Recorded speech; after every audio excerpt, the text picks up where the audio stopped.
RD coaching classes में आपका स्वागत है। आज हम 11th अर्धवार्षिक इतिहास के पेपर की स्टडी करेंगे। तो आप लेक्चर के लास्ट तक बने रहिए और अगर लेक्चर अच्छा लगता है तो लाइक करें, शेयर करें, अधिक से अधिक सब्सक्राइब करें।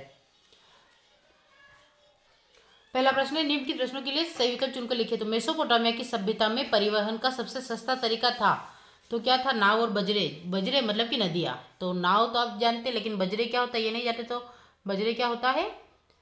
बजरे होता है नदियाँ। ठीक है। नेक्स्ट है, मारी का राजा समुदाय से था। तो मारी का राजा किस समुदाय से था? तो एमोराइट। एमोराइट को इंग्लिश बोलते हैं और हिंदी में बोलते हैं अमोरी कुल से था। तो अमोरी समुदाय से था। नेक्स्ट है, 27 ईसा पूर्व में रोमन साम्राज्य से अपना राज्य स्थापित किया। तो किसने किया था? ऑगस्टस ने किया था। 140 से 160 ईस्वी में स्पेन में जैतून का तेल ले जाने के लिए उपयोग किए गए विशेष कंटेनर थे। तो एम्फोरा। मंगोल थे। तो मंगोल यात्री को यायावर बोला जाता है। क्या बोला जाता है? यायावर। तो आप यायावर भी याद रख लीजिएगा, क्योंकि कभी यायावर आ जाए तो आप क्या करेंगे। फिर नेक्स्ट क्वेश्चन है, दी पिएटा नामक प्रतिमा बनाई थी। दी पिएटा नामक प्रतिमा बनाई थी। तो किसने बनाई थी? माइकल एंजेलो ने बनाई थी। माइकल एंजेलो ने दी पिएटा नामक प्रतिमा बनाई थी। क्वेश्चन नंबर 2, रिक्त स्थानों की पूर्ति कीजिए। तो मेसोपोटामिया में का अभाव था, परंतु खाद्य संसाधन समृद्ध थे। तो मेसोपोटामिया में वनस्पति एवं वृक्षों का अभाव था, परंतु खाद्य संसाधन समृद्ध थे। मेसोपोटामिया से प्राप्त कुछ पट्टिकाओं में साइप्रस के द्वीप अलाशिया से आने वाले तांबे का उल्लेख मिला है। तो मेसोपोटामिया से प्राप्त पट्टिकाओं में साइप्रस के द्वीप अलाशिया से आने वाले तांबे का उल्लेख मिलता है। नेक्स्ट प्रश्न, तो क्या आंसर आएगा? रिक्त स्थान, अभिजात वर्ग तथा सेना रोमन साम्राज्य के राजनीतिक इतिहास में 3 प्रमुख खिलाड़ी थे। तो सबसे पहले क्या आएगा इसका? सम्राट। तो कौन कौन था? पहला सम्राट, फिर अभिजात वर्ग और सेना। ये रोमन साम्राज्य के राजनीतिक इतिहास में 3 प्रमुख खिलाड़ी थे। तो क्या क्वेश्चन है?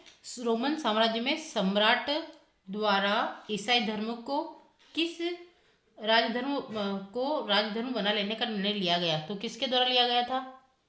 किसके द्वारा लिया गया था? तो आप देख लीजिए किसके द्वारा लिया गया था। तो इसका आंसर आएगा कॉन्स्टेंटाइन। किसको? कॉन्स्टेंटाइन। कॉन्स्टेंटाइन द्वारा ईसाई धर्म को राजधर्म बना लेने का निर्णय लिया गया था। फिर नेक्स्ट क्वेश्चन है, चंगेज खान के सबसे ज्येष्ठ पुत्र रिक्त स्थान को रूसी स्टेपी प्रदेश प्राप्त हुआ। क्या क्वेश्चन है? चंगेज खान के सबसे ज्येष्ठ पुत्र रिक्त स्थान को रूसी स्टेप प्राप्त हुआ। तो किसे हुआ था? तो इसका आंसर है, क्या आएगा आपका? जोची। सबसे बड़ा पुत्र का नाम क्या है? जोची। फिर नेक्स्ट क्वेश्चन है आपका, रिक्त स्थान ने पहले छापेखाने का निर्माण किया। रिक्त स्थान ने पहले छापेखाने का निर्माण किया। तो किसने किया था पहले छापेखाने का निर्माण? तो हम लिखते, सबसे पहले हम छापेखाने का निर्माण किया था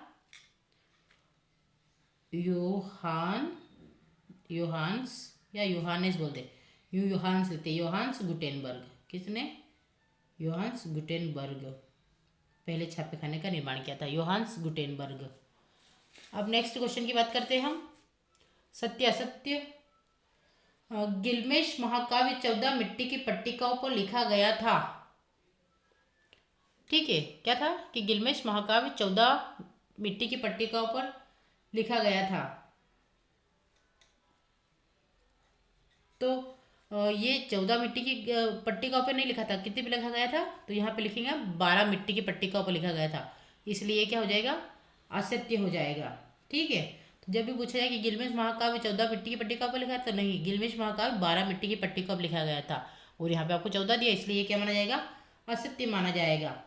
ऑगस्टस का शासनकाल शांति के लिए याद किया जाता है। अगर ये सत्य है कि असत्य है? ठीक है, ऑगस्टस का शासनकाल शांति के लिए याद किया जाता है। तो क्या सत्य असत्य बताइए? क्योंकि ऑगस्टस का ही तो है, तो उसमें दासों का उदय, मतलब दासों को क्रूरता से शांति मिली थी। तो हम क्या बोलेंगे कि ये शांति के लिए याद किया जाता है। ठीक है। क्योंकि जो सम्राट ऑगस्टस जो था उसने क्या कहा था कि पैक्स रोमाना या रोमन शांति के नाम से प्रसिद्ध था। तो अगर यहाँ पे पूछा है कि ऑगस्टस जो था किस नाम से, तो पैक्स रोमाना बोलेंगे या फिर रोमन शांति के नाम से प्रसिद्ध था। फिर नेक्स्ट क्वेश्चन है, ओगेदेई ने अपनी राजधानी काराकोरम में प्रतिष्ठित की थी। बताइए ये सत्य क्या असत्य। ओगेदेई ने अपनी राजधानी काराकोरम में प्रतिष्ठित की थी, तो इसका आंसर बताइए। ओगेदेई ने अपनी राजधानी काराकोरम में प्रतिष्ठित की थी।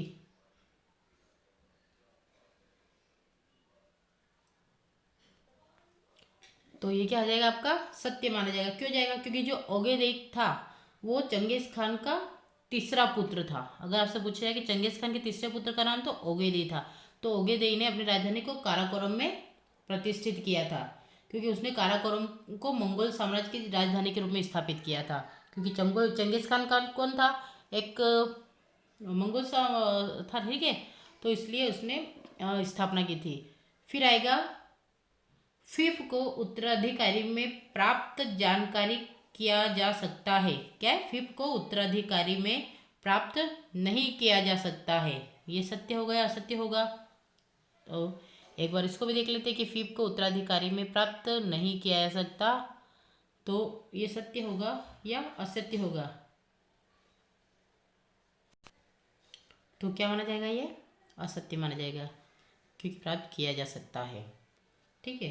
क्योंकि फीप शब्द जो होता है मध्ययुगीन यूरोप की जागीरदारी व्यवस्था है। क्या है, अगर आपसे फीप पूछा जाए तो फीप क्या है, जो मध्य युगीन यूरोप की जागीरदारी व्यवस्था से जुड़ा होता है, ठीक है। तो जो फीप में क्या, अगर फीप के अर्थ की बात करें तो राजा या सरदार द्वारा, है ना, फीप क्या होता है, तो कि राजा या सरदार द्वारा किसी वफादार को दी गई जमीन या संपत्ति जिसके बदले वह सेवा देता है। यानी कि अगर आपके यहाँ कोई सेवा देता है तो आप उसे बदले में कुछ जागीर या जमींदारी देते हैं, उसे आप फिप कहेंगे, अगर इसका अर्थ की बात करें तो।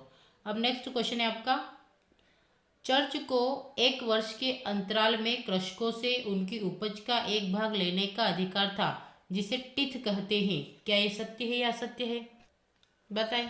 ये सत्य होगा या असत्य होगा। आप मेरे साथ पेपर सोल्व करते जाए ताकि आपका पूरा हो जाए, ठीक है। तो चर्च को एक वर्ष के अंतराल में कृषकों से उनकी उपज का एक भाग लेने का अधिकार था, जिसे टिथ कहते, तो सत्य है, ठीक है। यानी कि कर के रूप में इसे लिया जा सकता है, इसके टीथ कहते हैं इसे, ठीक है, ये सत्य माना जाएगा। फिर नेक्स्ट क्वेश्चन है आपका, अगला क्वेश्चन है, पादरियों का लोगों से धन ठगने का सबसे सरल तरीका पाप स्वीकारोक्ति नामक दस्तावेज था। क्या ये सत्य माना जाएगा या असत्य माना जाएगा, बताएं। पादरियों का लोगों से धन ठगने का सबसे सरल तरीका पाप स्वीकारोक्ति नामक दस्तावेज था, तो ये सत्य माना जाएगा या असत्य, क्योंकि एक सिर्फ एक ठगने का बहाना था और कुछ नहीं था, तो ये सत्य माना जाएगा, है ना। क्या है, ये सत्य है। तो अगर हम देखें तो पहला असत्य है, दूसरा ये चौथा असत्य, बाकी सारे आपके सत्य थे।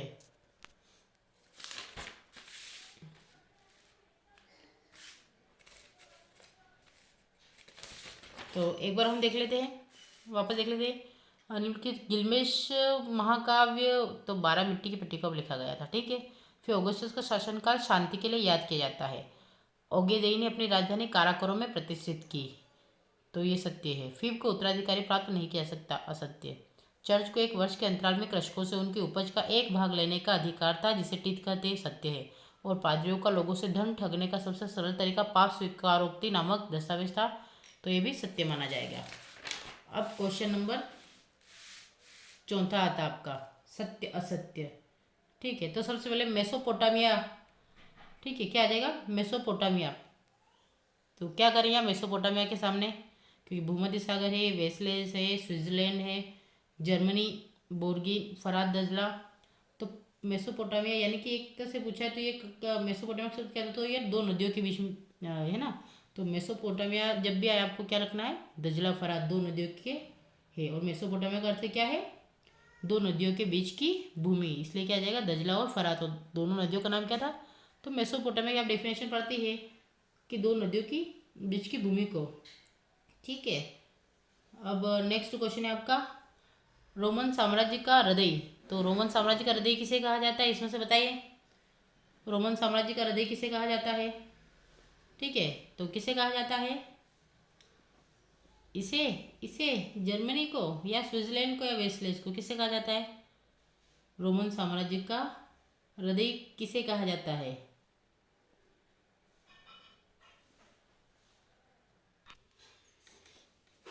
ठीक है, तो मेसोपोटामिया क्या है? दजला फरात, रोमन साम्राज्य का हृदय, भूमध्य सागर को कहा जाता है। चंगेज खान की बात करते तो चंगेज खान बोर्जिगिन कुल का सदस्य था, बोर्जिगिन कुल का। और फ्यूड की बात करते तो जो फ्यूड था वो एक भूमि का टुकड़ा, फ्यूड बोला जाता है ना, फ्यूड। फ्यूड क्या है? एक भूमि का टुकड़ा। और फ्रांस की प्रथा थी तो वेसलेज, वेसलेज थी। मार्टिन लूथर, तो मार्टिन लूथर कौन था? तो जर्मनी से संबंधित था। उल्रिक जिंगली है, ज्विंगली कौन थे? तो ये स्विट्जरलैंड से संबंधित है, स्विट्जरलैंड से। अब नेक्स्ट क्वेश्चन है, निम्नलिखित प्रश्नों के उत्तर एक वाक्य में दीजिए। मेसोपोटामिया की सभ्यता में लोग सबसे पहले कौन सी भाषा बोलते थे? क्या क्वेश्चन है? मेसोपोटामिया की सभ्यता में लोग सबसे पहले कौन सी भाषा बोलते थे? तो कौन सी भाषा बोलते थे? तो आप लिखेंगे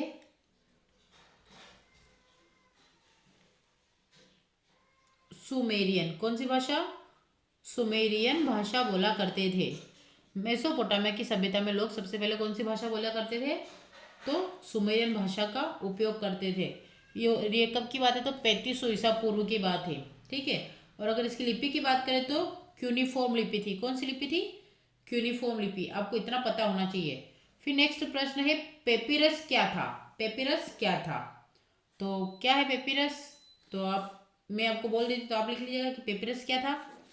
ठीक है, क्योंकि यहाँ पे लिखने में होगा तो पेपिरस एक प्रकार का क्या था? लेखन सामग्री थी। क्या थी? तो यहीं पे लिख दूँ मैं, है ना?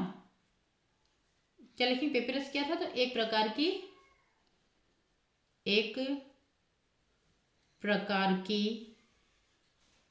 लेखन सामग्री, एक प्रकार की लेखन सामग्री थी, है ना? और इसका उपयोग कहाँ? तो यहाँ पे लिख लीजिएगा उपयोग, इसका उपयोग मिस्र, है ना? इसका उपयोग, सॉरी, प्राचीन मिस्र, मिस्र नहीं, प्राचीन मिस्र के लोग कागज की तरह लिखने में के लिए करते थे, तरह लिखने के लिए करते थे। ये तो मैंने एक्स्ट्रा फैक्ट दे दिया, आपको तो ये करना है कि पेपरस क्या है? तो एक प्रकार की लेखन सामग्री थी, है ना? बस आपको इतना लिखना है। फिर नेक्स्ट क्वेश्चन क्या है आपका? यायावीर कबीले खेती से प्राप्त उत्पाद और लोहे के उपकरण कहाँ से लाते थे? क्या क्वेश्चन है? एक बार देख लीजिए कि यायावर कबीले, है ना, यायावर कबीले खेती से प्राप्त उत्पाद और लोहे के उपकरण कहाँ से लाते थे? तो इसका आंसर क्या लिखेंगे हम? तो आप यहाँ पे क्या लिखेंगे? अ, यहीं पे लिख लीजिएगा, क्या लिखेंगे कि क्वेश्चन लिखिएगा यायावर कबीले ये वस्तुएं आसपास के बसे हुए स्थायी किसानों और नगरों से लाते थे। तो आप क्या लिखेंगे? किसानों नगरों से। इसका आंसर आ जाएगा किसानों एवं नगरों से, है ना? याया और कबीले खेती से प्राप्त उत्पाद और लोहे के उपकरण कहाँ से लाते थे? तो इसके आसपास, है ना, याया और कबीले ये वस्तुएं आसपास के बसे हुए किसानों और नगरों से व्यापार के माध्यम से लाते थे, है ना? नगरों से व्यापार के माध्यम से, व्यापार के माध्यम से लाते थे। तो व्यापार के माध्यम से लाते थे, ये आपका आंसर हो जाएगा। फिर नेक्स्ट क्वेश्चन है, चंगेज खान ने दूर दराज के स्थानों से परस्पर संपर्क के लिए कौन सी पद्धति अपना रखी थी? है ना, चंगेज खान ने दूर दराज के स्थानों से परस्पर संपर्क के लिए कौन सी पद्धति अपना रखी थी? तो आप इसको भी देख लीजिएगा, कौन सी पद्धति अपना रखी थी?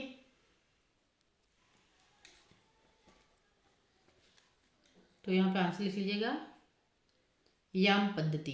क्या आ जाएगा? याम पद्धति।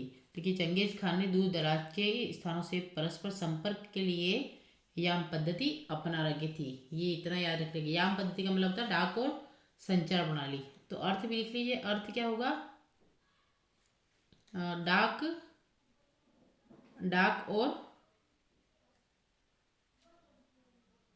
संचार संचार प्रणाली। ठीक है, नेक्स्ट है ना, नेक्स्ट प्रश्न है, इंग्लैंड में कैंटरबरी टेल्स किसने लिखी? क्या क्वेश्चन है, इंग्लैंड में कैंटरबरी टेल्स किसने लिखी? तो इंग्लैंड में कैंटरबरी टेल्स जो है, क्या लिखेंगे? तो आप लिखेंगे इंग्लैंड में कैंटरबरी टेल्स, फिर आंसर क्या आ जाएगा?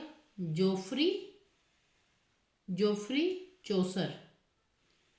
ठीक है, तो इंग्लैंड में कैंटरबरी टेल्स किसने लिखी? तो जोशी चौसर ने लिखी है ना, जोफ्री चौसर ने लिखी। ठीक है, और कब लिखी? तो 14वीं शताब्दी, 14वीं शताब्दी में लिखी, 14वीं शताब्दी। और भाषा क्या थी इसकी? तो मिडिल इंग्लिश। कौन सी थी? मिडिल इंग्लिश, इंग्लिश लैंग्वेज थी, मिडिल इंग्लिश। फिर नेक्स्ट क्वेश्चन है, कोपरनिकस ने कौन सी घोषणा की थी? क्या क्वेश्चन है कि कोपरनिकस ने कौन सी घोषणा की थी? तो इस भी देख लीजिए कि कोपरनिकस ने कौन सी घोषणा की थी, क्योंकि जो ब्रह्मांड की जो सबसे पहले थ्योरी आई थी वो सबसे पहले देने वाले कौन थे? कोपरनिकस ही थे। ठीक है, तो क्या लिखेंगे हम यहाँ पे कि सूर्य ब्रह्मांड का केंद्र है और पृथ्वी तथा अन्य ग्रह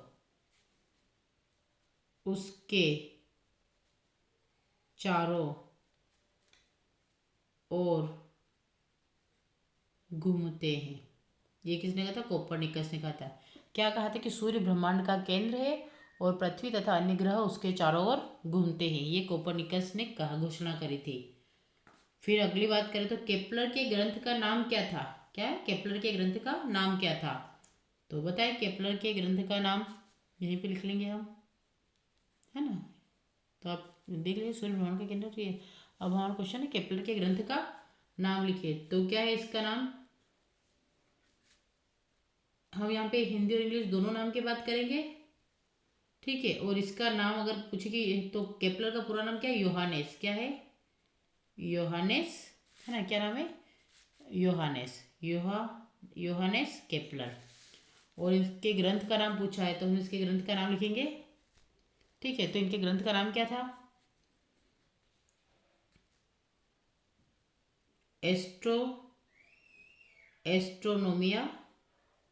एस्ट्रोनोमिया नोवा, अर्थात हिंदी में भी लिख लेते हैं हम, नया खगोल विज्ञान, नया खगोल विज्ञान। ये केपलर के ग्रंथ का नाम, और केपलर का नाम क्या? योहानेस। ठीक है, अब हम बात करते हैं 6 नंबर के क्वेश्चन की। उससे पूछा गया कि मेसोपोटामिया में कृषि किस प्रकार की जाती? तो मेसोपोटामिया की कृषि नहरों से सिंचाई पर आधारित कृषि की जाती थी, क्योंकि वहाँ वर्षा बहुत कम होती थी।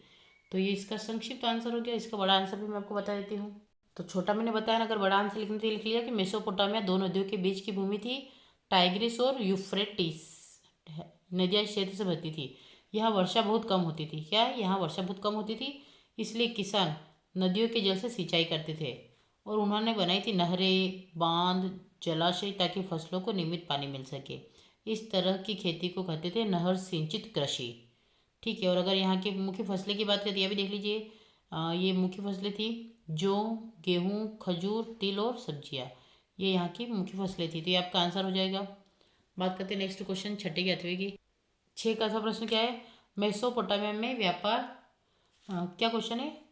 मेसोपोटामिया में व्यापार किस तरह होता था? क्या क्वेश्चन? मेसोपोटामिया में व्यापार किस तरह होता था? तो हम इसका आंसर देख लेते हैं।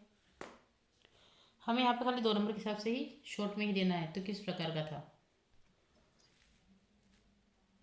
अगर मेसोपोटामिया में व्यापार की बात करें तो आपको 2 नंबर का लिए, तो मेसोपोटामिया में व्यापार विनिमय प्रणाली से होता था। लोग अनाज, कपड़ा, धातु और मिट्टी के बर्तन जैसी वस्तुओं को आपस में आदान प्रदान करते थे। तो मेसोपोटामिया में व्यापार विनिमय प्रणाली से होता था और लोग अनाज, कपड़ा, धातु और मिट्टी के बर्तन जैसी वस्तुओं का आपस में आदान प्रदान करते थे। ये छठे का था हो जाएगा। नेक्स्ट प्रश्न है, मेसोपोटामिया के मंदिरों की दो विशेषताएं लिखिए। यानी कि मेसोपोटामिया के जो मंदिर थे वो किस प्रकार के बने हुए थे। तो मेसोपोटामिया के मंदिरों की दो विशेषताएं लिखिए, है ना। ये वाला इसका आंसर सोल्व करते हैं हम।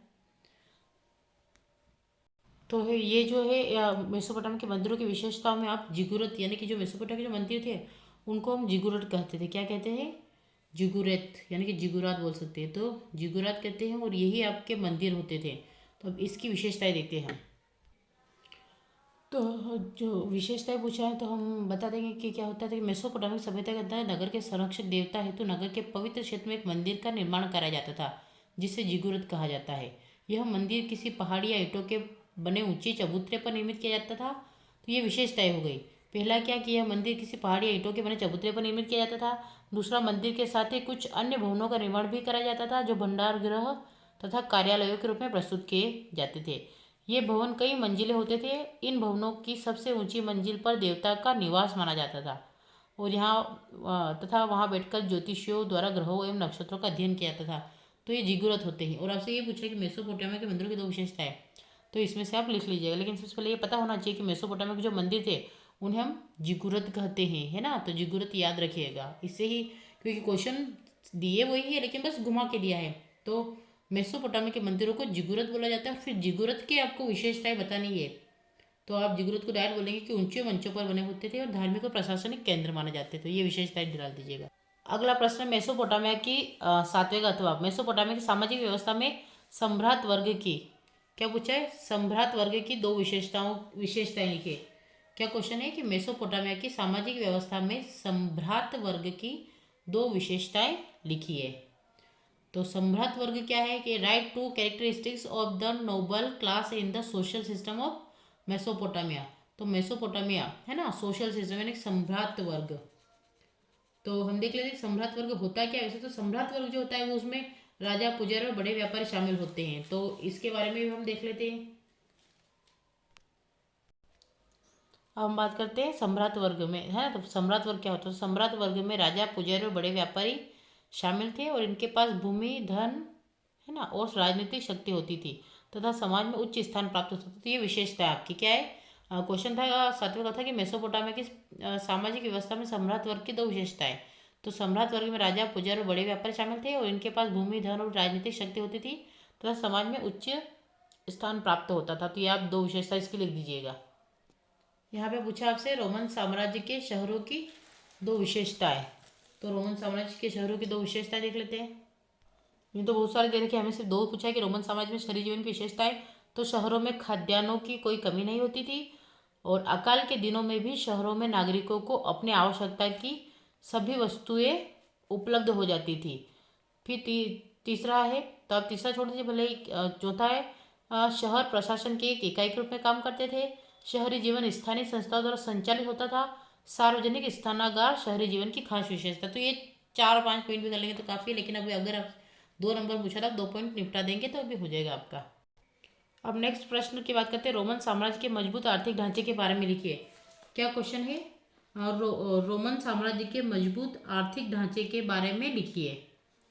तो रोमन साम्राज्य का आर्थिक मजबूत ढांचा क्या था, इसके बारे में थोड़ा देख लेते हैं। तो अगर रोमन साम्राज्य के मजबूत ढांचे की बात करें तो हम पूरा ही लिख देते हैं ना कि सबसे पहले हम कृषि की बात करते हैं, क्योंकि कृषि जब होगी तो तभी तो वो मजबूत होगा। तो रोमन अर्थव्यवस्था की नींव कृषि पर आधारित थी, जैसे गेहूँ, जैतून और अंगूर मुख्य फसलें थी। फिर नेक्स्ट आता है व्यापार। तो भूमध्य सागर के चारों ओर रोम का व्यापक व्यापार था। रोम मिस्र, भारत और चीन तक व्यापार करता था। फिर नेक्स्ट है सिक्के और मुद्रा। तो रोम में सोने, चांदी और कांसे के सिक्कों का प्रचलन था, जिससे व्यापार सुगम हुआ। और लास्ट है सड़क और परिवहन, है ना, क्योंकि क्या क्वेश्चन है कि आंसर होगा इसका सड़क एवं परिवहन। तो रोमनों ने पूरे साम्राज्य में सड़कें और बंदरगाह बनाए, जिससे व्यापार और कर संग्रह आसान हुआ। ठीक है, तो अब इतना कर दीजिएगा। ये मैंने 4 नंबर के हिसाब से बता दिया।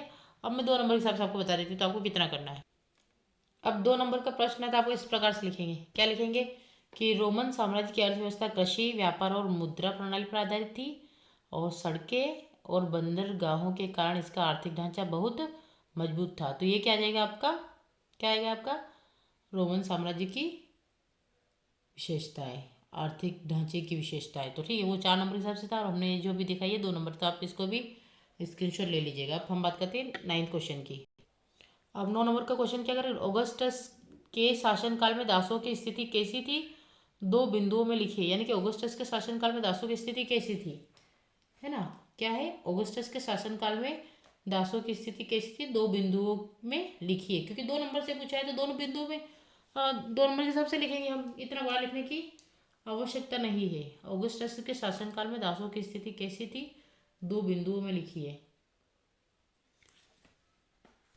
तो ये क्या क्वेश्चन था कि ऑगस्टस के शासनकाल में दासों की स्थिति कैसी थी। तो ऑगस्टस के शासनकाल में दासों को मालिक की संपत्ति माना जाता था और उनसे कठोर परिश्रम कराया जाता था। कुछ दासों को योग्यता या सेवा के आधार पर स्वतंत्रता भी दी जाती थी। तो ये जो थे रोमन साम्राज्य में, ये ऑगस्टस के शासनकाल में ना, तो ऑगस्टस के शासनकाल में जो दास थे वो इस प्रकार के थे। तो उनसे कठोर परिश्रम भी लिया जाता था और उनको अपनी एक संपत्ति मानकर काम किया करवाया जाता था। और कुछ दासों में योग्यता या सेवा के आधार पर भी स्वतंत्रता दी जाती थी। तो ये आंसर हो जाएगा आपका 2 नंबर के हिसाब से क्वेश्चन नंबर 9th का। अब 9th का अथवा अगला प्रश्न है, रोमन साम्राज्य के परिवर्ती काल में डायोक्लेटियन द्वारा साम्राज्य में किए गए परिवर्तन को 2 बिंदुओं में लिखिए। क्योंकि ये भी 2 नंबरों के हिसाब से पूछा था, 2 परिवर्तन को 2 बिंदुओं में लिखिए। तो हमें पॉइंट बना बना के लिखना है और छोटे छोटे लिखना है, ज़्यादा बड़े नहीं लिखना है। तो हम 9 के अथवा की बात करते हैं। तो डियोक्लेशियन ने विशाल साम्राज्य को 2 भागों, पूर्वी और पश्चिमी रोमन साम्राज्य में बांट दिया, ठीक है, ताकि शासन आसान हो सके। उसने प्रशासन और सेना में सुधार किए तथा सम्राट की शक्ति को बढ़ाया। तो क्या हो जाएगा, तो ये 2 उसकी विशेषताएं हो जाएगी। पहली कौन सी, क्या क्वेश्चन है कि रोमन साम्राज्य के परिवर्ती काल में डियोक्लेशियन द्वारा किए गए परिवर्तन 2 बिंदु में लिखिए। तो डियोक्लेशियन ने विशाल साम्राज्य को 2 भागों, पूर्वी और पश्चिमी रोमन साम्राज्य में बांट दिया ताकि शासन आसान हो सके। और उसने प्रशासन और सेना में सुधार किए तथा सम्राट को की शक्ति को बढ़ाया। नेक्स्ट प्रश्न है आपका, चंगेज खान की मृत्यु के बाद कौन सी 2 नई राजनीतिक प्रवृत्तियां नजर आई, है ना, क्या क्वेश्चन है कि चंगेज खान की मृत्यु के बाद कौन सी 2 नई राजनीतिक प्रवृत्तियां नजर आई। तो हम इसको भी देख लेते हैं एक बार। नेक्स्ट क्वेश्चन 10वां था, चंगेज खान की मृत्यु के बाद, है ना, क्वेश्चन क्या था कि चंगेज खान की मृत्यु के बाद उसका साम्राज्य 4 भागों में बांट दिया गया, जिन्हें उसके पुत्रों और पौत्रों ने शासित किया। ठीक है, क्योंकि उसने ये पूछा था कि चंगेज खान की मृत्यु के बाद कौन कौन सी 2 नई राजनीतिक प्रवृत्तियां नजर आई। तो चंगेज खान की मृत्यु के बाद उसका साम्राज्य 4 भागों में बांट दिया गया, जिन्हें उसके पुत्रों और पौत्रों में ने शासित किया। और इन भागों के शासकों में आपसी संघर्ष और स्वतंत्र शासन की प्रवृत्तियां दिखाई देने लगी, यानी कि आपसे ही मतभेद होने लगा। तो ये 2 उसकी विशेषताएं हैं, राजनीतिक नजरियाएं। नेक्स्ट प्रश्न की बात करते तो क्या है, मंगोल सेना की 2 विशेषताएं लिखिए। अगला प्रश्न क्या है, अगला प्रश्न है मंगोल सेना की 2 विशेषताएं लिखिए। तो मंगोल सेना की विशेषताएं क्या क्या थी, हम देख लेते हैं एक बार। तो मंगोल सेना की 2 विशेषता, मंगोल सेना घुड़सवारों की सेना थी जो बहुत तेज और गतिशील होती थी। और दूसरा है सैनिक अनुशासित, प्रशिक्षित और दूर तक युद्ध करने में सक्षम थे। तो मंगोल सेना घुड़सवारों की सेना थी जो बहुत तेज और गतिशील थी और सैनिक अनुशासित, प्रशिक्षित और दूर तक युद्ध करने में सक्षम होते थे। ये मंगोल सेना की 2 विशेषताएं। अब हम बात करते हैं क्वेश्चन नंबर 11 की। तो 11वां प्रश्न क्या है, चंगेज खान के पुत्र का नाम क्या था। उसे चंगेज खान, है ना, दूसरे पुत्र का नाम किसका पूछा, दूसरे पुत्र का नाम पूछा है।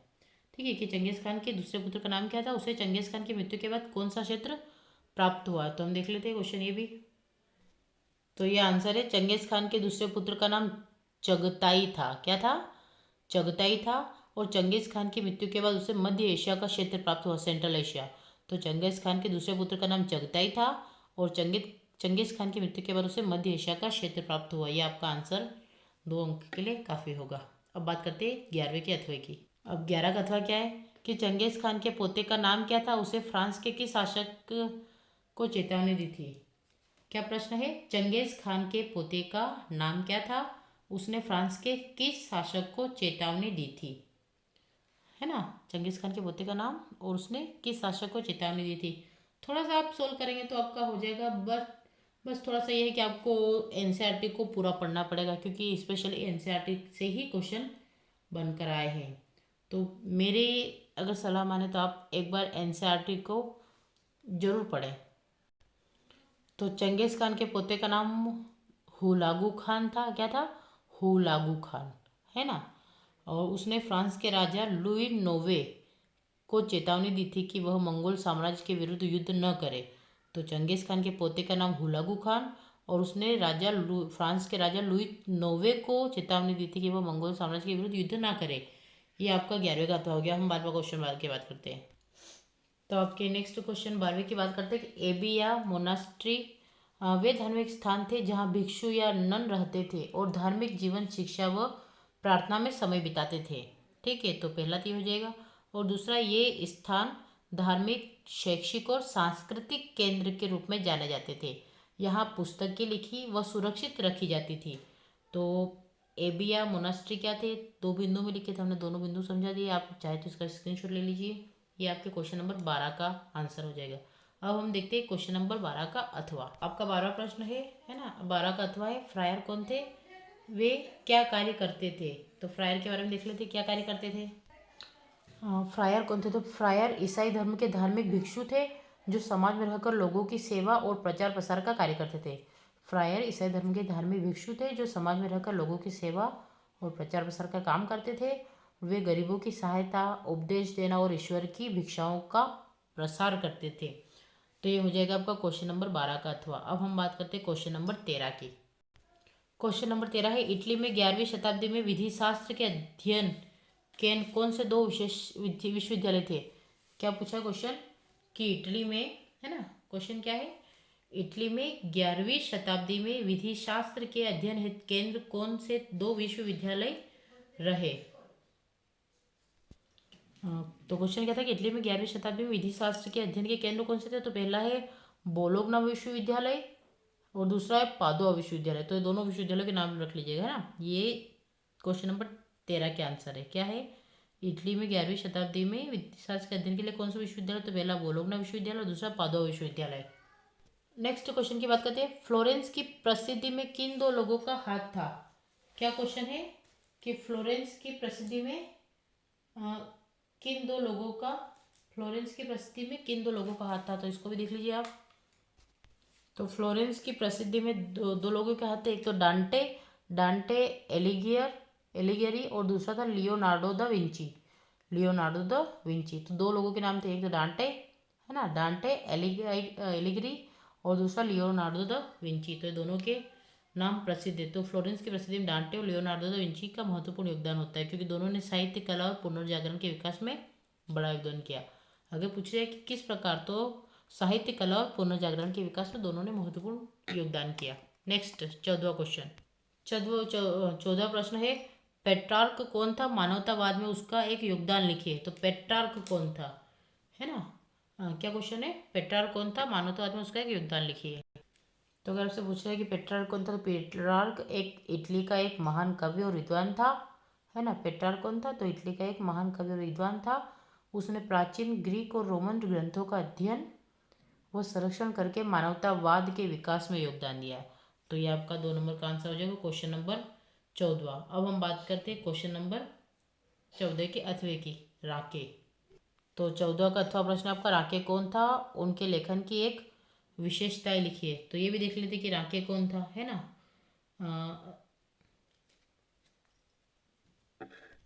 तो आपसे पूछा गया है 14वें का अथवा, क्वेश्चन नंबर 14 का अथवा क्या है कि राके कौन था, उनके लेखन की विशेषताएं। तो लियोपोल्ड वॉन राके, इसका पूरा नाम राके का, लियोपोल्ड वॉन राके जर्मनी का प्रसिद्ध इतिहासकार था। उसके लेखन की विशेषता यह थी कि वह इतिहास की तथ्यों और प्रमाणों पर आधारित करके लिखता था, न कि कल्पना पर। तो उसके लेखन की विशेषताएं क्या थी कि वह इतिहास की तथ्यों और प्रमाणों पर आधारित करके, इतिहास को तथ्यों प्रमाणों पर आधारित करके लिखता था, न कि कल्पना पर। इसलिए लियोपोल्ड वॉन राके प्रसिद्ध था। क्वेश्चन नंबर 15 की बात करते हैं, इटली में 14वीं शताब्दी में किस प्रकार की संस्कृति पनप रही थी। क्या क्वेश्चन है आपका कि इटली में 14वीं शताब्दी में किस प्रकार की संस्कृति पनप रही थी। यह किस विश्वास पर आधारित थी। ठीक है, तो ये देख लेते हैं हम एक बार। ये आपका क्वेश्चन नंबर 15। इटली में पुनर्जागरण की मानवतावादी संस्कृति पनप रही थी, है ना। इटली में पुनर्जागरण की मानवतावादी संस्कृति पनप रही थी। यह संस्कृति मनुष्य की बुद्धि, तर्क और क्षमता पर विश्वास करती थी, न कि केवल धार्मिक विश्वास पर।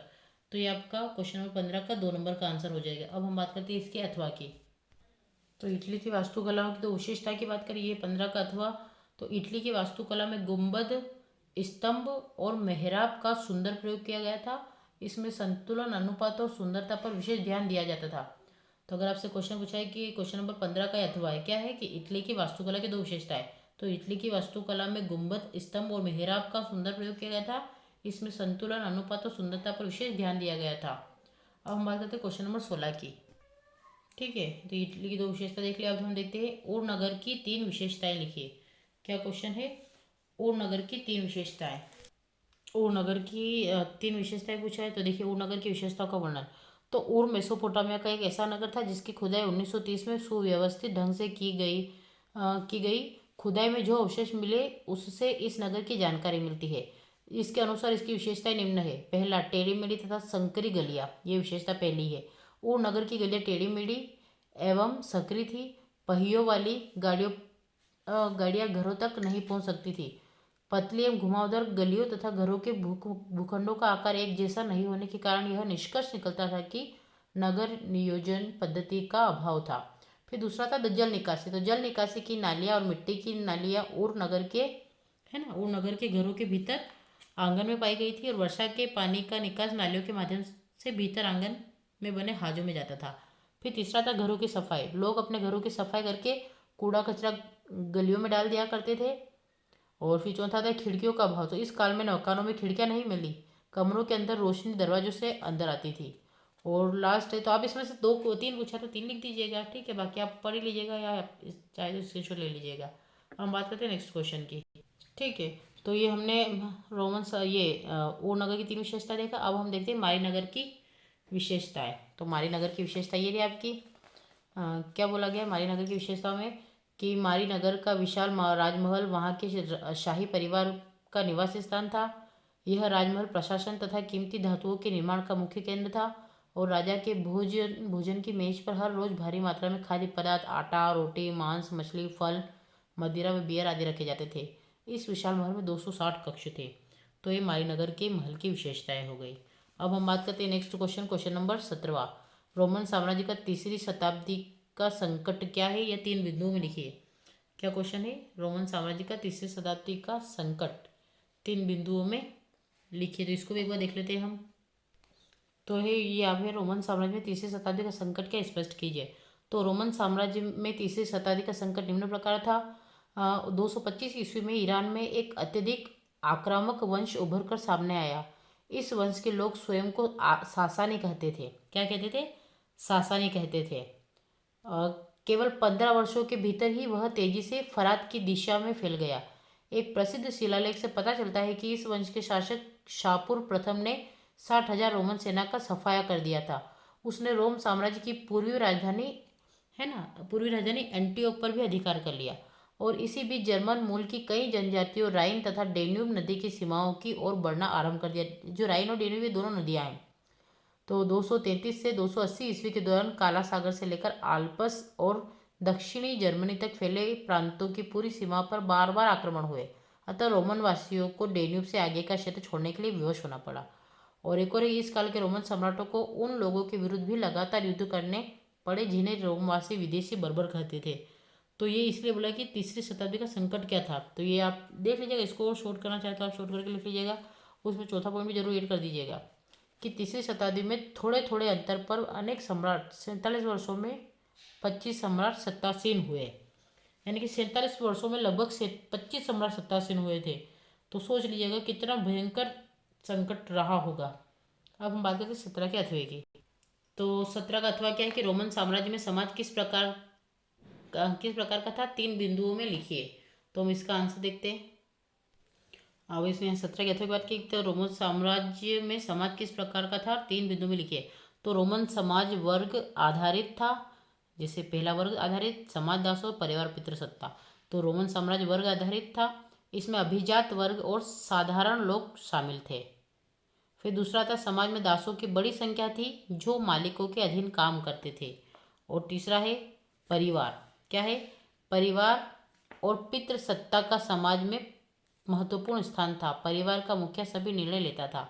तो ठीक, ये तीन है आपका। पहला क्या? रोमन समाज वर्ग आधारित था, रोमन समाज दासों की बड़ी संख्या थी, और परिवार पितृसत्ता था। ठीक है, तो ये आपका 17 का अथवा हो गया। अब हम बात करते हैं क्वेश्चन नंबर 18 की। अगर आपको लेक्चर अच्छा लगता है तो आप मेरे साथ नोट भी करते जाए, है ना। ठीक है। अभिजात वर्ग की 3 विशेषताएं। क्या क्वेश्चन है? अभिजात वर्ग की 3 विशेषताएं लिखिए। अभी हमारे 3 नंबरों के क्वेश्चन चल रहे 17 से, है ना। तो अभिजात वर्ग की 3 विशेषताएं लिखिए। तो अभिजात वर्ग की 3 विशेषताएं देखते हैं। तो अभिजात वर्ग समाज का उच्च वर्ग था जिसमें राजा, सेनापति और बड़े भूस्वामी शामिल थे। ठीक है।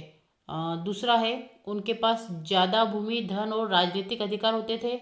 और तीसरा, यह वर्ग प्रशासन और सेना के महत्वपूर्ण पदों पर कार्य करता था। तो अभिजात वर्ग समाज का उच्च वर्ग था जिसमें राजा, सेनापति और बड़े भूस्वामी शामिल थे। इनके पास ज़्यादा भूमि, धन और राजनीतिक अधिकार होते थे। यह वर्ग प्रशासन और सेना के महत्वपूर्ण पदों पर कार्य करता था। तो ये आपके 3 नंबर के लिए आंसर हो गया। अब हम बात करते हैं नाइट्स कौन थे। 18वां प्रश्न। तो आपका 18 का अथवा क्या है? नाइट्स कौन थे, है ना। नाइट्स कौन थे? ये किस प्रकार समाज में अपना योगदान देते थे। क्या क्वेश्चन है कि नाइट्स कौन थे, ये किस प्रकार समाज में अपना योगदान देते थे? 2 बिंदु के आधार पर समझाइए। तो हम देख लेते हैं कि नाइट्स कौन थे एक बार। तो अगर नाइट्स की बात करें तो 9वीं सदी से यूरोप में स्थानीय युद्ध प्राय होते रहते थे। शौकिया कृषक सैनिक पर्याप्त नहीं थे और कुशल अश्वसेना की आवश्यकता थी। अश्वसेना मतलब घुड़सवारों की आवश्यकता थी। इसने एक नए वर्ग को बढ़ा दिया जो नाइट्स कहलाते थे। वे लॉर्ड से उसी का प्रकार संबंध थे जिस प्रकार लॉर्ड राजा से संबंध था। लॉर्ड ने नाइट को भूमि का एक भाग दिया और उसकी रक्षा करने का वचन दिया। अब फिप की बात करें तो फिप को उत्तराधिकारी में पाया जा सकता था। यह 1000 से 2000 एकड़ या उससे अधिक में फैली हो सकती थी। इसमें नाइट और उसके परिवार के लिए पवन चक्की और मदिरा संपीड़क के अतिरिक्त उसके परिवार के लिए घर, चर्च और उस पर निर्भर व्यक्तियों के रहने की व्यवस्था शामिल थी। सामंती जो मैनर की तरह है ना, सामंती मैनर की बात करें तो सामंती मैनर की तरफ फिप की भूमि को कृषक जोतते थे। बदले में नाइट अपने लॉर्ड को एक निश्चित रकम देता था। लॉर्ड मतलब कि अपने राजा को, और युद्ध में उसकी तरफ से लड़ने का वचन देता था। अपनी सैन्य योग्यताओं को बनाए रखने के लिए नाइट प्रतिदिन अपना समय बांध बनाने, घेराबंदी करने और पुतलों से रण कौशल एवं अपने बचाव का अभ्यास करने में निकालते थे। नाइट अपनी सेवाएं अन्य लॉर्डों की भी दे सकता था, यानी कि राजा को भी दे सकते थे, पर उसकी सर्वप्रथम निष्ठा अपने लॉर्ड के लिए ही होती थी। यानी कि सबसे पहले वो अपने राजा को देखता था, उसके बाद ही दूसरों के प्रति होती थी। ये हो जाएगा आपका क्वेश्चन नंबर 18। ये है ना, ये हम देखा 18 का अथवा। नाइट्स कौन थे, किस प्रकार समाज में अपना योगदान देते थे। अब नेक्स्ट है पुनर्जागरण काल पर संक्षिप्त टिप्पणी लिखिए। क्या क्वेश्चन है? पुनर्जागरण काल पर संक्षिप्त टिप्पणी लिखिए। पुनर्जागरण काल पर संक्षिप्त टिप्पणी, है ना। तो इसको देख लेते एक बार। पुनर्जागरण काल का अर्थ है पुनः जागरण या नया जन्म। यह 14वीं से 16वीं शताब्दी के बीच इटली में प्रारंभ हुआ सांस्कृतिक आंदोलन था, है ना। क्या था? सांस्कृतिक आंदोलन था। और इस काल में कला, साहित्य, विज्ञान और मानवतावाद इस काल में कला, साहित्य, विज्ञान और मानवतावाद का विकास हुआ और लोगों ने तर्क व अनुभव पर विश्वास करना शुरू कर दिया। तो ये पुनर्जागरण काल पर संक्षिप्त टिप्पणी है। तो आप अगर चाहे तो इस प्रकार से पॉइंट बना के लिख ले, या फिर आप डायरेक्ट भी विस्तारित कर सकते हैं। अब हम बात करते हैं 19वीं की 8वीं की। क्वेश्चन नंबर है आपका प्रथम वर्ग कौन था। क्या क्वेश्चन है ये?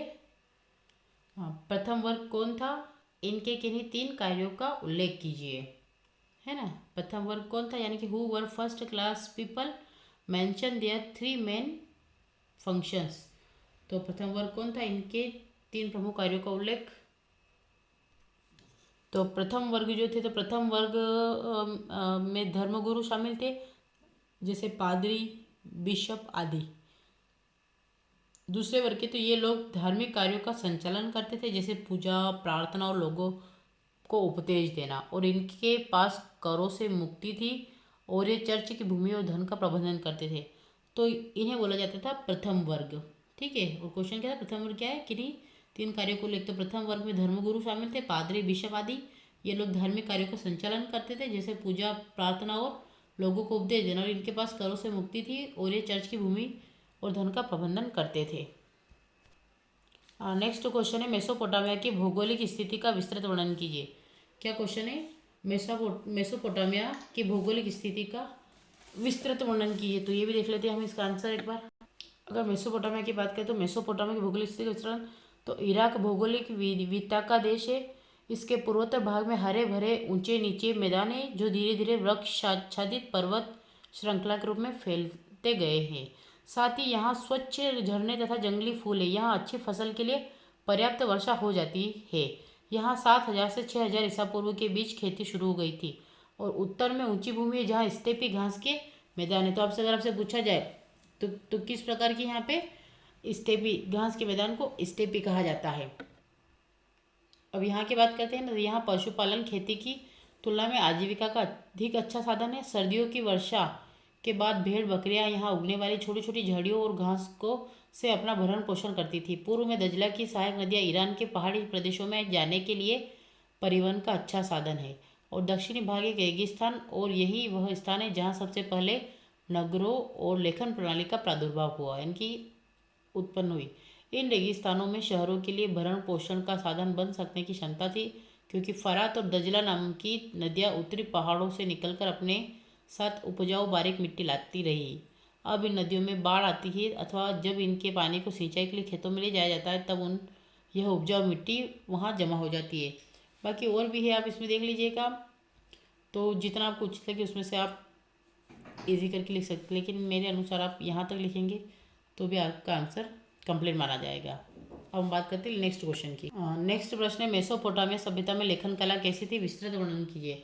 तो हम लेखन कला का भी विस्तृत वर्णन कर लेते हैं। 4 नंबर के लिए पूछा है। तो क्वेश्चन पूछा, लेखन कला क्या है। मेसोपोटामिया सभ्यता की लेखन कला के लिए विकास प्रकार डाली। तो सभी समाजों के पास अपनी एक भाषा होती है, जिसमें उच्चरित ध्वनियाँ अपना अर्थ प्रकट करती है। इसे मौखिक या शाब्दिक भावाभिव्यक्ति कहते हैं। अपनी उच्चारित ध्वनियों को दृश्य संकेतों या चिन्हों के रूप में प्रस्तुत करना लेखन कहलाता है। मेसोपोटामिया में लेखन कला के विकास को निम्नलिखित बिंदुओं द्वारा समझ सकते हैं। ध्वनियों से लेखन कला का विकास। सभी समाजों के पास अपनी एक भाषा होती है, जिसमें उच्चारित ध्वनियाँ अपना अर्थ प्रकट करती है। इसे मौखिक या शाब्दिक अभिव्यक्ति कहते हैं। लिखना मौखिक अभिव्यक्ति से उतना अलग नहीं है जितना हम अक्सर समझ बैठते हैं। जब लेखन या लिपि के विषय में बात की जाती है तो उसका अर्थ है उच्चारित ध्वनियाँ जो दृश्य संकेत या चिन्हों के रूप में प्रस्तुत की जाए। तो बाकी आप देख लीजिएगा, मुझे इतना पढ़ने की आवश्यकता नहीं है। तो आपको जितना, जैसे एक आपकी ये किला का लिपि ये आता है, तो किला का लिपि को अलग से ही पढ़ लीजिएगा। ठीक है। एक ये मिट्टी की पट्टी का भी आपका वो क्वेश्चन बना था कि मेसोपोटामिया जो पहली पट्टिका पाई गई थी वे लगभग 3200 ईसा पूर्व थी। इनमें चित्र जैसे चिन्ह और संख्या दी गई। यहाँ बेलों, मछलियों, रोटियों आदि लगभग 5000 सूचियाँ मिली है। वहाँ के दक्षिणी उरुक के मंदिरों से आने वाली, वहाँ से बाहर जाने चीज़ों की होगी।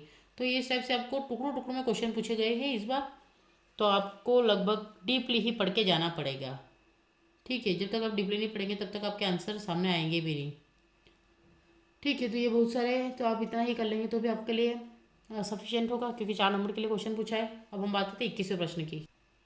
आपका 21वां प्रश्न है, मंगोलों की सामाजिक एवं राजनीतिक पृष्ठभूमि की विश्लेषणात्मक व्याख्या कीजिए। मंगोलों की सामाजिक और राजनीतिक पृष्ठभूमि की विश्लेषणात्मक व्याख्या कीजिए। तो ये आपका क्वेश्चन नंबर 21वें का आंसर है। तो सबसे पहले हमें राजनीतिक और सामाजिक दोनों पूछा है। ठीक है। तो हम पहले सामाजिक देख लेते हैं, उसके बाद फिर राजनीतिक देख लेंगे, है ना। पहले हम सामाजिक देखें, सामाजिक क्या क्या है। तो मंगोल विविध जन समुदाय का एक निकाय था। ये लोग पूर्व में तातार, खीवान और मंचू लोगों से और पश्चिम में तुर्की कबीलों के भाषागत समानता होने के कारण परस्पर संबंधित थे।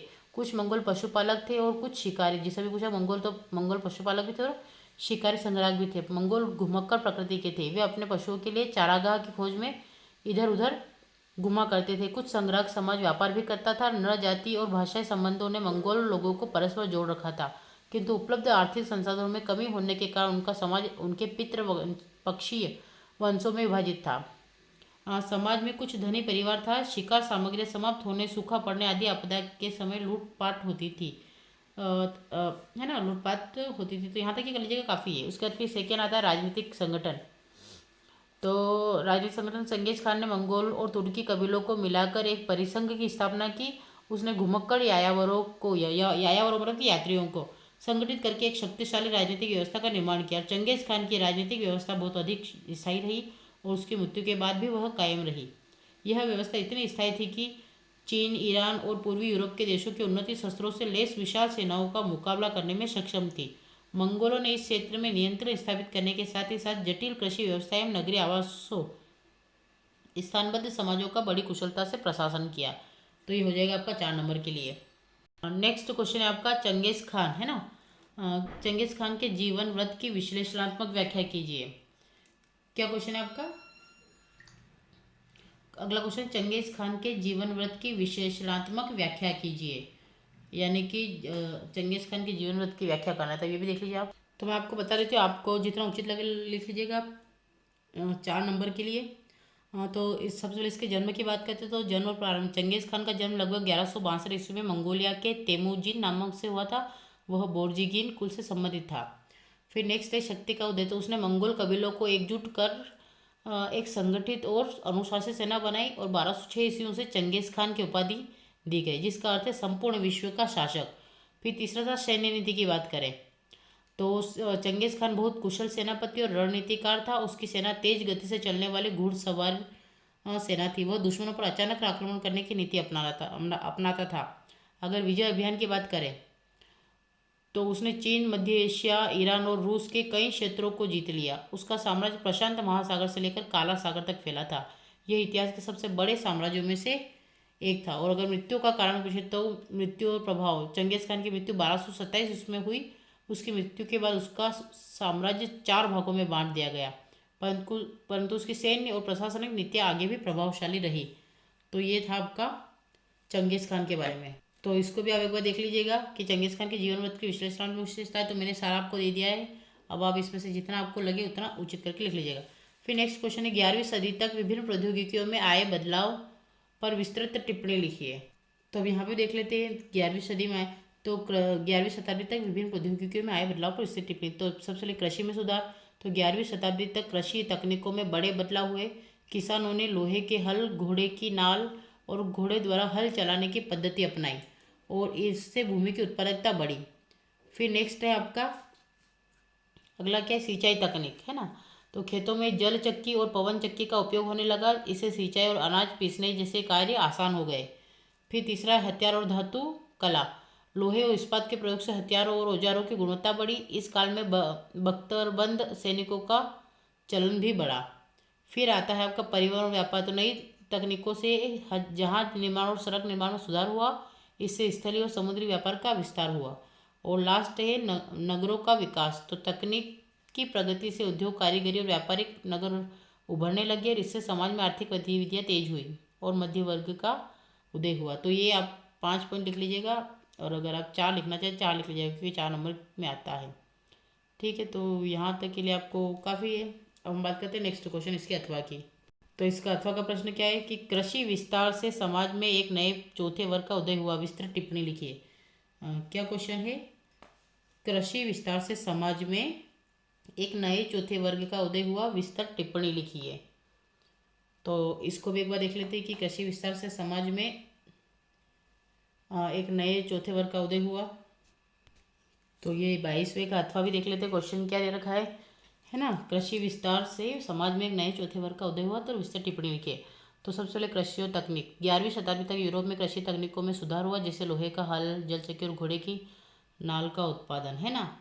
तो यही लगभग उधर भी यही बोला गया है आपसे, कृषि विस्तार तकनीक है।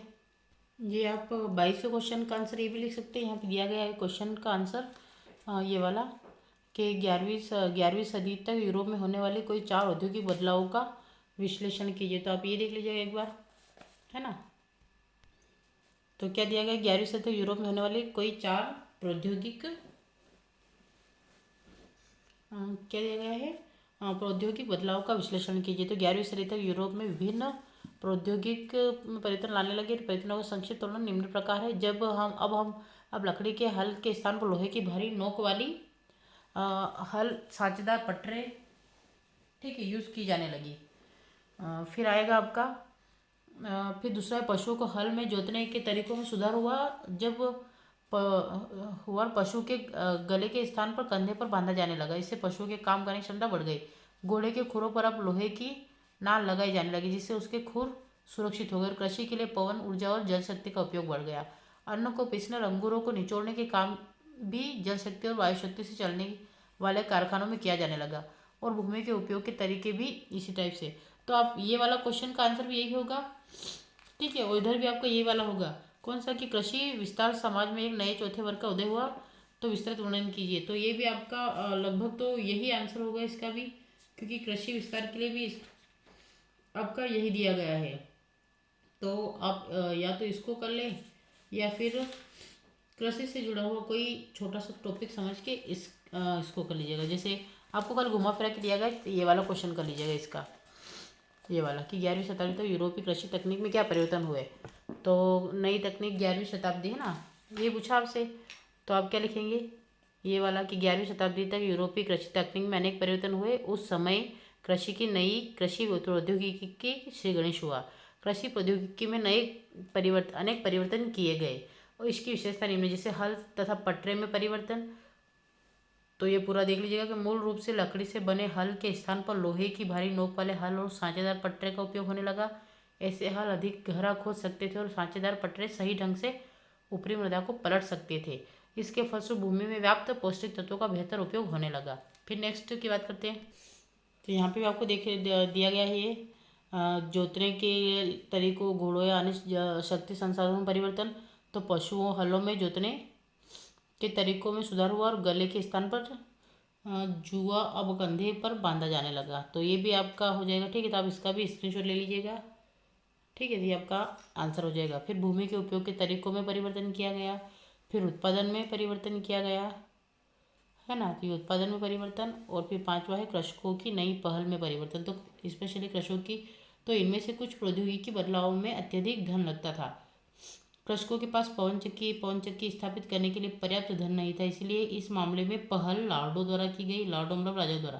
परंतु कृषक भी कई अन्य क्षेत्रों में पहल करने में सक्षम रहे, जैसे कि खेती योग्य भूमि का विस्तार करने में उन्होंने फसलों की 3 चक्री व्यवस्था को अपनाया और गाँव में लोहे की दुकानें, भट्टियाँ स्थापित की, जहाँ पर लोहे की नोक वाले हल और घोड़े की नाल बनाने में मरम्मत करने के काम को सस्ती दर पर किया जाने लगा, ठीक है। तो ये आपका ये आंसर आपका काफ़ी होगा, ठीक है। तो ये हो गया आपका क्वेश्चन नंबर 22वां। अब हम देखते हैं क्वेश्चन नंबर 23। तो क्वेश्चन नंबर 23 क्या है, विश्व मानचित्र में निम्नलिखित को दर्शाइए। तो आप ये भी कर लीजिएगा, है ना। विश्व मानचित्र में निम्नलिखित को दर्शाइए। तो ये आपको बता देती हूँ मैं, ये वाला भी आप देख लीजिए एक बार। ये आपको यहाँ पे दिया गया है, विश्व मानचित्र में निम्नलिखित को दर्शाइए। तो थोड़ा सा ध्यान से देख लीजिएगा, है ना। देखो यहाँ पे क्या दिया आपको, मेसोपोटामिया की भौगोलिक स्थिति मानचित्र है। तो यहाँ आपको क्या क्या दिया गया है, दजला नदी, कैस्पियन सागर, भूमध्य सागर, बेबीलोन मारी।